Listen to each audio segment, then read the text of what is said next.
Ah, the 1970s, the land of disco, Star Wars, and hippies. And also when Don McLean took a Chevy to the levee.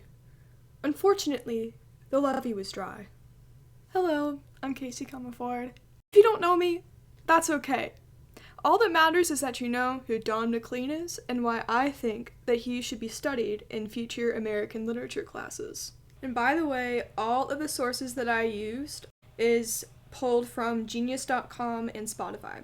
Born on October 2nd, 1945, Don McLean III tried to begin his career in 1969, where he tried to tour his first album, Tapestry, which was, in the music industry, a fail. He tried to get a record label to sign off on his music, and he tried 72 separate times, and he did not get anything. So, finally, he managed to get one from Media Arts.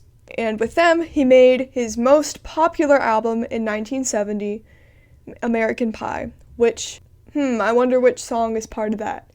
He is now an American legend. Now, he actually still makes music today. There was an album that came out in 2024. So that is all about him. He is still alive.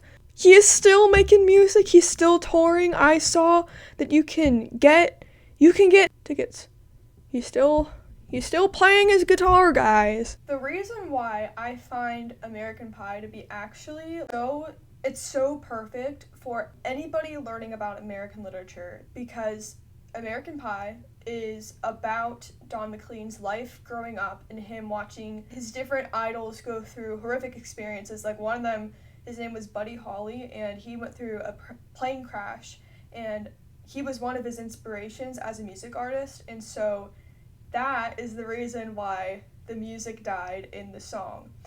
And there's also plenty of other metaphors as well. Like, I've always thought of it as America, as it's gone forward and progressing with all the technology, the way that we used to live before has now died off. Like, the music of the beauty of life and the wonder of life has now kind of crumbled. It's died. It's gone away. And we're especially seeing this now in today's day and age, where we have phones, we have AI, we have all this stuff. It has really prevented us from just enjoying life. It's almost as if he's trying to re-establish romanticism. So throughout the course of American literature, we went through colonialism and then romanticism, and then we had stuff like Gothic literature, which was almost like a build-off of romanticism, but with a much, much darker twist in which nature is evil, essentially.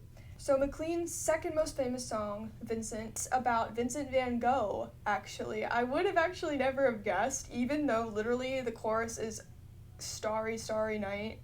So Vincent van Gogh is definitely not American, and he definitely wasn't around in the 1970s, but he is showing how Van Gogh's art influenced him, and how he's sad that people did not acclaim him as the artist that he should have been, just because he had mental health conditions and stuff.